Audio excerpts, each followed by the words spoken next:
कौनो भक्त भोलेनाथ से सवाल कर दिहलस, ए बाबा देवता तमाम देखले हई लेकिन आपके नाम इंटरनेशनल देवता बा, पूरे दुनिया के मालिक हुआ, लेकिन एक बात हमरा समझ में नहीं आया लबले, भक्त चाहे जैसन हो चाहे जोन मांग लेवेला उठा के सब दे देवेला, लेकिन अपने खातिर कुछ काहे न कैला, जाके वही पहाड़ी पे बस गईला। वो भक्त बाबा से कहता का सवाल कैलस,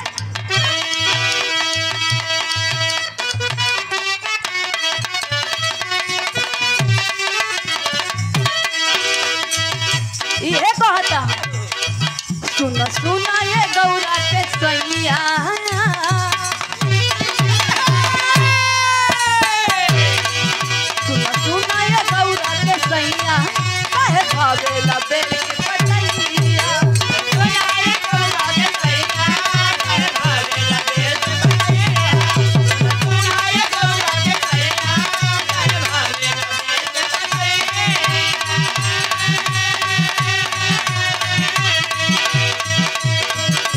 सुना ये गौरा के सैया, काहे भावेला बेल के पतैया, तन्नाता भोगिए धतुरवा से जोड़ लिहला, तन्नाता भोगिए धतुरवा से जोड़ लिहला, काहे मन भावेला मोरैया, काहे मन भावेला मोरैया, महल में रहल छोड़ दिहला,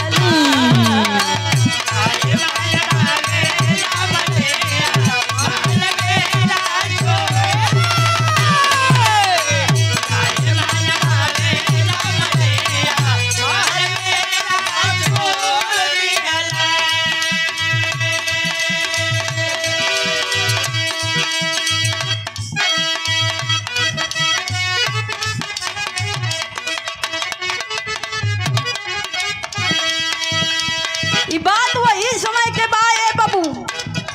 माई गिरजा दुनिया के मालिक भोलेनाथ कैलाश पर्वत पे विराजमान रहे,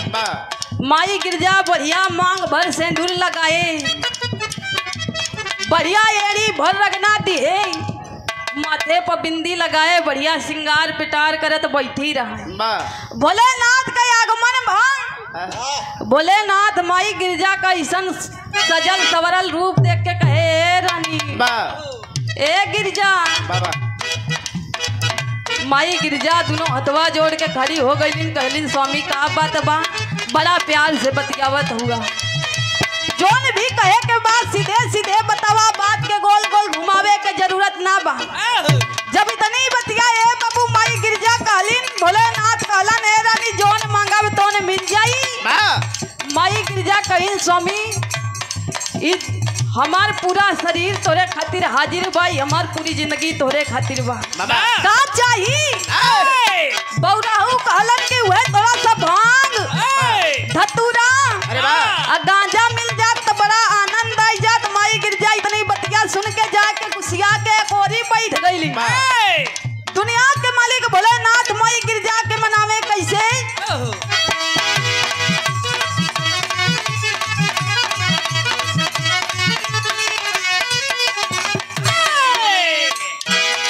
काहे बहरूरी सियाई अब गुरु आसलाई,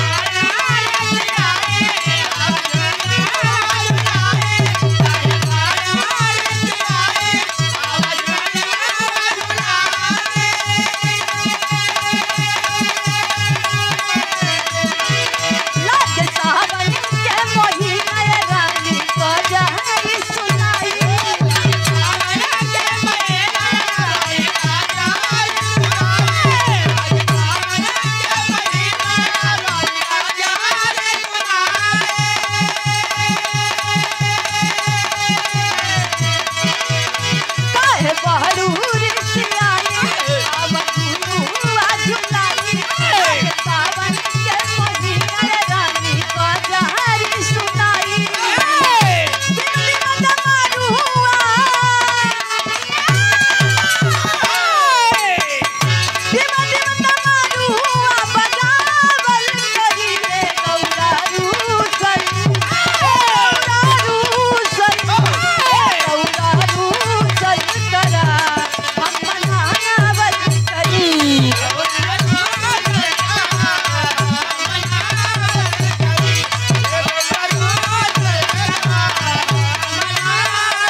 कहलिन देखाए सैया यहाँ तो हर एक को बहाना न लगी उहे हाल हमेशा के बा हमेशा कहेला कि अब ना खाइब लेकिन हमेशा उहे करेला हम जात होई नहीं अरे लेला अपन भांग धतुरा और मस्त रहा एकदम माई गिरजा के ये बतिया सुन के भोलेनाथ कहे रानी हमर एक बात सुना तोरे खातिर भांग धतुरा के कौनो बात ना भाई हमर जान हाजिर हो कहे का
अच्छा बाबूजी